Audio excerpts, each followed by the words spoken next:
একসাথে সংস্কার এবং কিছু দূরদর্শী পরিকল্পনা নিয়ে আগাচ্ছেন প্রধান উপদেষ্টা ডক্টর মোহাম্মদ ইউনূস, যার মধ্যে অন্যতম মাতারবাড়ি মহেশখালীর সমন্বিত অবকাঠামো উন্নয়ন। আর এটি বাস্তবায়িত হলেই এই অঞ্চলটা হবে নতুন এক সিঙ্গাপুর। সেক্ষেত্রে প্রফেসর ইউনূসের আছে বেশ কিছু মাস্টার প্ল্যান। প্রধান উপদেষ্টার সেই সব পরিকল্পনা কাজে লাগাতে পারলে মাতারবাড়ি মহেশখালীতে খুলে যাবে বাণিজ্যের নতুন এক দুয়ার। গভীরতা ও সক্ষমতার দিক দিয়ে চট্টগ্রাম বন্দরকেও ছাড়িয়ে যাওয়ার যে পরিকল্পনা নিয়ে আগাচ্ছে মাতারবাড়ি, তা পুরো দক্ষিণ এশিয়াতেই বাণিজ্যের নতুন এক দিক উন্মোচন করে দেবে। মাতারবাড়ি চালু হলে পণ্য পরিবহন খরচ কমবে প্রায় 57%, সময় সাশ্রয় হবে 60% পর্যন্ত। এখন ইউরোপে একটি কন্টেইনার পাঠাতে গড়ে খরচ পড়ে $3000 এবং সময় লাগে 40 থেকে 42 দিন। মাতারবাড়িতে বৃহৎ জাহাজ সরাসরি নোঙর করতে পারলে এই খরচ নামবে $1300 নিচে এবং সময় কমে আসবে প্রায় 2 সপ্তাহে। যেটা আগে হতো সিঙ্গাপুর বা কলম্বো ঘুরে, এখন সেটি হবে সরাসরি মাতারবাড়ি থেকে। মাতারবাড়ি চালু হলে ভারত, নেপাল, ভুটানও এ বন্দর ব্যবহার করতে পারবে। বাংলাদেশে ট্রান্সশিপমেন্ট সেবা নেবে তারা, আর আমরা আয় করব কোটি কোটি ডলার বৈদেশিক মুদ্রা। প্রধান উপদেষ্টার প্রেস সচিব শফিকুল আলম সম্প্রতি বলেছেন, মাতারবাড়ি মহেশখালীকে ঘিরে নতুন একটা সিঙ্গাপুর হবে, নতুন একটা শহর হবে। সেটা হবে এই পুরো অঞ্চলের জন্য সবচেয়ে বড় বন্দর, লজিস্টিক এবং জ্বালানি হাব। এটা সুফল শুধু বাংলাদেশের সীমানার মধ্যেই না, সীমানার বাইরে গিয়েও আশেপাশের সবাই পাবে। আমরা মনে করছি যে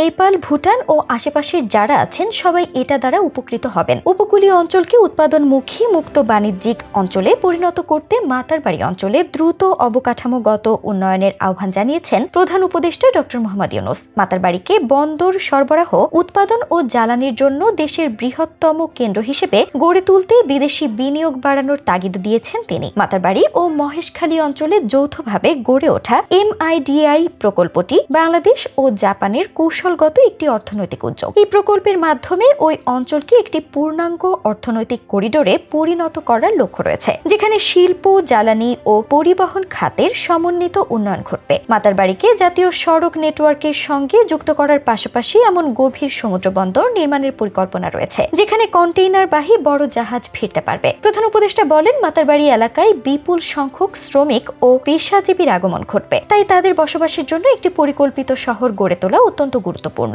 নারায়ণগঞ্জের 2500-এ সফলভাবে প্রথম জাপানি অর্থনৈতিক অঞ্চল স্থাপনের পর জাপান এখন মাতারবাড়ি মহেশখালী অঞ্চলে তাদের দ্বিতীয় একচেটিয়া অর্থনৈতিক অঞ্চল গড়ার আগ্রহ প্রকাশ করেছে।